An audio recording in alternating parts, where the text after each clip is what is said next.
Oi pessoal, se você tá vendo esse vídeo é porque o seu canal recebeu um strike, uma advertência, uma remoção ou você tem medo que isso aconteça e quer saber exatamente o que fazer quando esse dia chegar, se chegar. Eu vou te explicar nesse vídeo como o sistema funciona por dentro, quais são os seus direitos dentro da plataforma, o que juridicamente você pode fazer para se defender e o que diferencia um criador que resolve esse problema sozinho e um que precisa de apoio especializado. Pessoal, esse é o episódio 4 da série, o mínimo que todo youtuber precisa saber sobre direito. E se você não assistiu os episódios anteriores, depois desse vídeo, eu recomendo que você vá lá para assistir e acompanhar a série do início ao fim. Então vamos lá, gente. O erro que quase todo criador comete. O primeiro e mais comum erro é tratar tudo como strike, quando na verdade o YouTube tem 3 sistemas completamente diferentes, com regras distintas, consequências distintas e caminhos de resolução também distintos. E os 3 são advertência por violação das diretrizes da comunidade,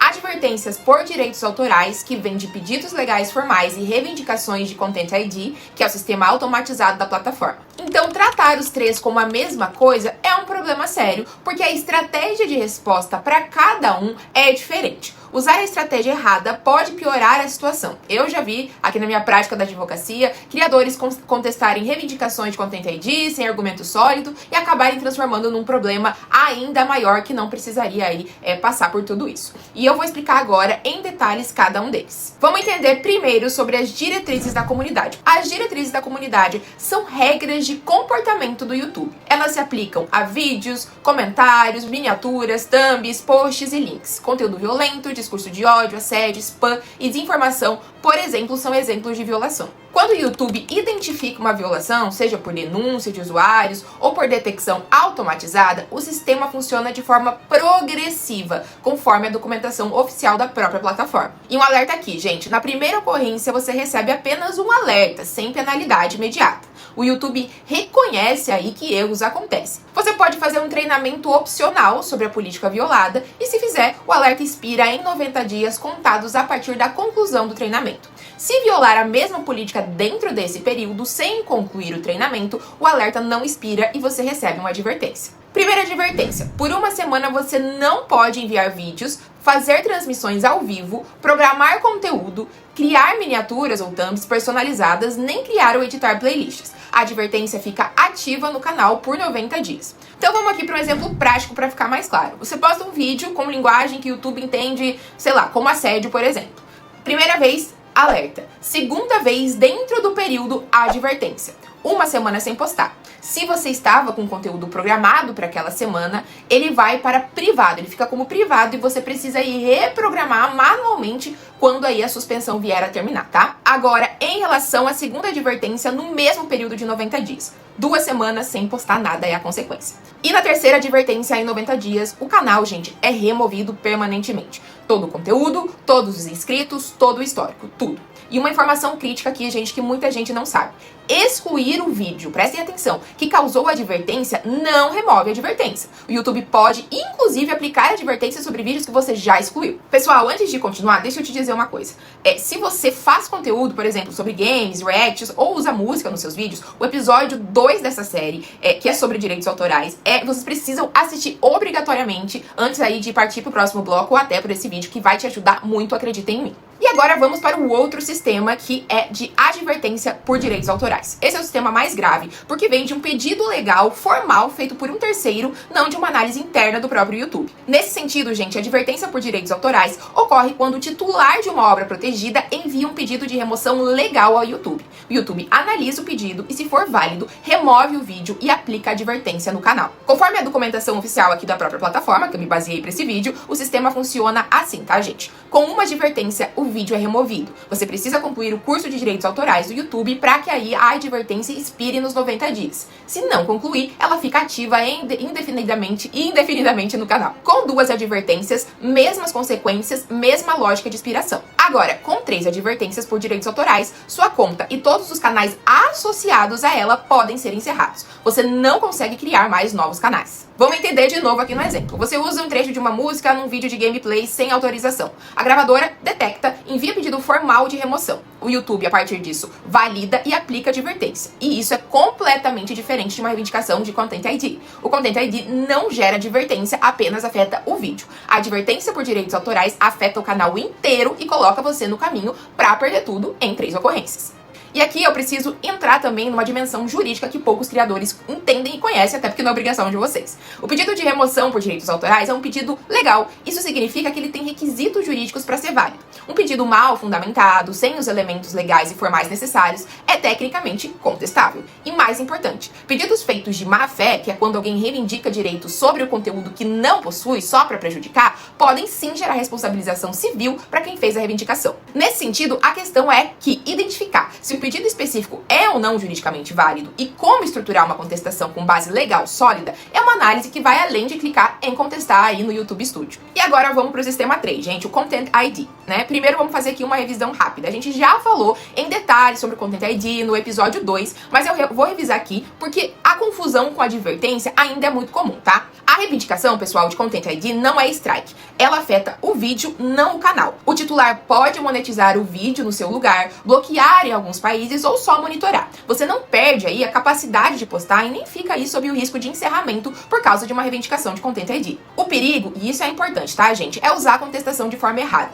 Se você contesta sem argumento jurídico sólido e o titular considerar inválida, ele pode escalar aí sim para um pedido formal de remoção e aí você recebe advertências por direitos autorais. Aí você transforma, né, gente, um problema no vídeo e um problema pro canal todo. Então prestem bem atenção nisso. E agora vamos entender um pouco sobre remoções, os tipos e os prazos, tá, gente? Além das advertências, existem remoções de conteúdo por razões diferentes. O YouTube pode remover conteúdo por violação das diretrizes da comunidade, por pedido de remoção por direitos autorais, por ordem judicial também, que acontece muito, por denúncia de violação de privacidade ou por outros motivos tantos previstos aí nos termos de uso da plataforma. Nem toda remoção, gente, gera uma advertência. Uma remoção por ordem judicial pode ocorrer sem que o canal receba a penalidade. Por isso, a primeira coisa a se fazer quando um vídeo é removido é identificar exatamente qual foi o motivo antes de qualquer ação. Conforme a documentação oficial aqui do YouTube, né, da plataforma, os prazos para contestação são os seguintes. Você pode contestar alertas e advertências em até 6 meses após serem emitidos. Para remoções de conteúdo, você tem até aí 1 ano após a exclusão para enviar uma contestação. E isso vale para vídeos, posts, playlists, miniaturas e até URLs. Esses prazos, gente, têm implicações jurídicas importantes, tá? Se você perdeu o prazo de contestação, por exemplo, dentro da plataforma, isso não necessariamente elimina as outras vias de resolução fora dela. Ainda há caminhos jurídicos a serem explorados. E agora eu juro que não vai ser chato, mas eu preciso trazer aqui pra vocês a dimensão jurídica e o que é possível fazer, tá, gente? Adentrando, então, na parte que mais importa pra quem tá numa situação real, né, da vida, pra entender quais são as possibilidades jurídicas quando o sistema da plataforma não resolve e tudo mais, é isso que eu vou explicar aqui. A primeira possibilidade, gente, é a contestação fundamentada dentro da plataforma. Tanto para advertências por diretrizes da comunidade quanto para advertências por direitos autorais, o YouTube oferece mecanismo de contestação. A diferença entre uma contestação que funciona e uma que não funciona quase sempre é a fundamentação. Uma contestação bem estruturada, que identifica com precisão porque o conteúdo não viola a política indicada ou porque porque o pedido de direitos autorais não tem base, tem muito mais chance, obviamente, de êxito do que uma contestação completamente genérica de ChatGPT, que eu sei que vocês fazem. A segunda possibilidade, pessoal, é a contranotificação por direitos autorais. Essa acontece bastante. No caso específico de advertência por direitos autorais, o YouTube prevê um mecanismo de contranotificação formal. Quando você envia uma contranotificação válida, o reclamante tem um prazo para responder. Se não responder, a remoção é revertida, gente. E se responder, mantendo aí a reivindicação, a decisão sobre a disputa vai aí para os tribunais. E isso transforma uma questão da plataforma em um problema jurídico, em uma disputa jurídica. Gente, a contranotificação é um instrumento legal sério. Ela declara, sob responsabilidade legal, que você tem direito de usar o conteúdo. Enviar sem ter certeza jurídica pode expor você aí à responsabilidade civil até essa aplicação do Código Civil contra você. E a terceira possibilidade seria ação judicial contra uma reivindicação abusiva. Então, se você receber um pedido de remoção ou reivindicação de Content ID de alguém que não tem os direitos que está alegando, acontece muito, como eu disse, isso pode configurar, sim, o uso abusivo do sistema com finalidade de prejudicar você. No Brasil, dependendo do caso concreto, obviamente, isso pode abrir caminhos para ações diversas, né? Especialmente por danos materiais, se você conseguir, inclusive, demonstrar perda de monetização e danos morais pela interrupção da sua atividade profissional. E como quarta possibilidade, pessoal, é a ação judicial contra o próprio YouTube, que a gente trabalha bastante aqui no escritório. Essa é uma ação mais complexa, mas juridicamente, obviamente, que ela existe. Gente, o Marco Civil da Internet, Lei 12965 de 2014, estabelece que provedores de aplicações de internet só podem ser responsabilizados por conteúdo de terceiros em situações específicas.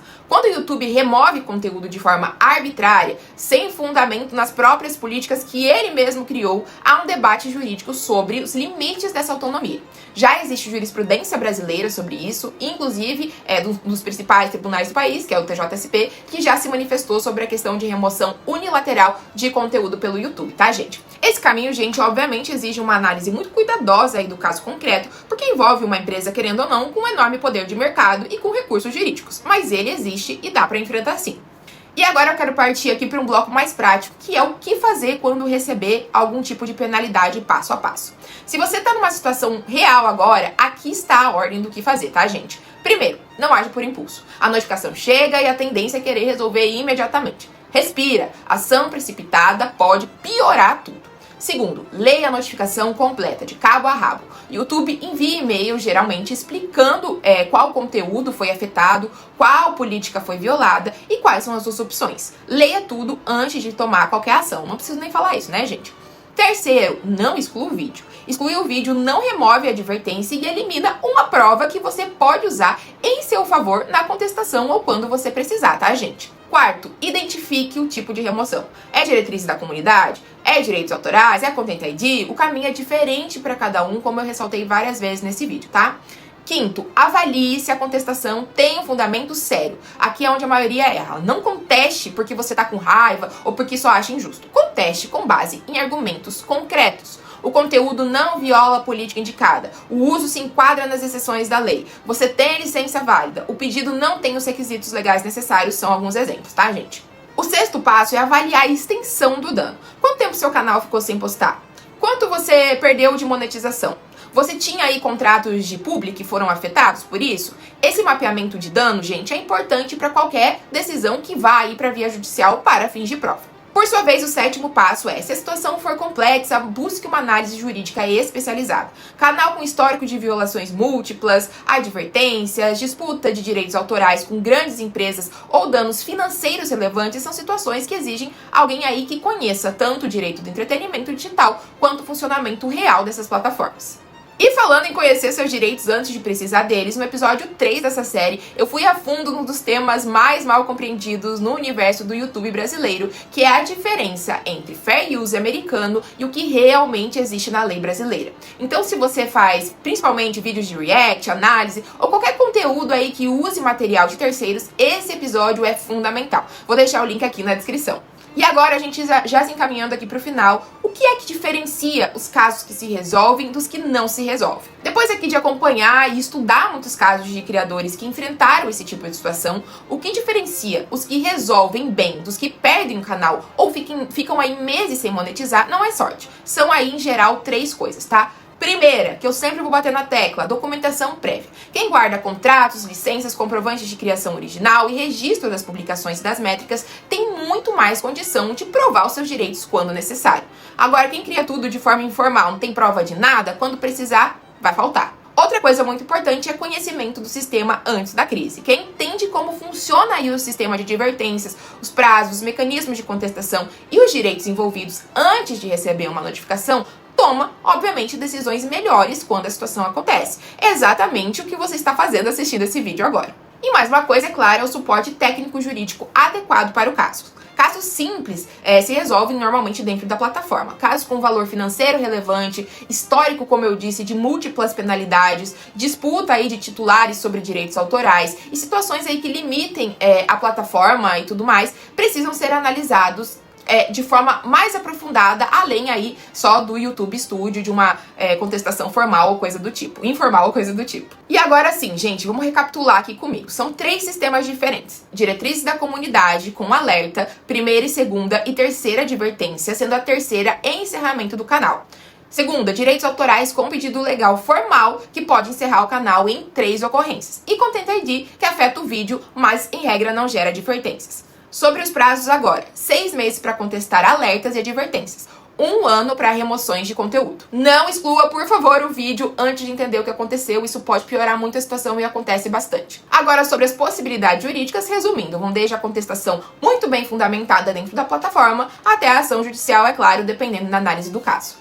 Gente, strikes e advertências são aí a maior fonte de ansiedade de vocês, de quem cria conteúdo aqui no YouTube. E a maioria dos criadores faz o quê, né? Vou puxar a orelha. Só descobre como o sistema funciona quando já está dentro de um problema. Isso é praxe, tá, gente? Então, conhecer as regras antes é a sua primeira linha de defesa. Saber o que é possível fazer juridicamente quando a plataforma ultrapassa seus limites é a segunda. Gente, já adiantando aqui pra vocês, no próximo episódio eu vou falar sobre desmonetização.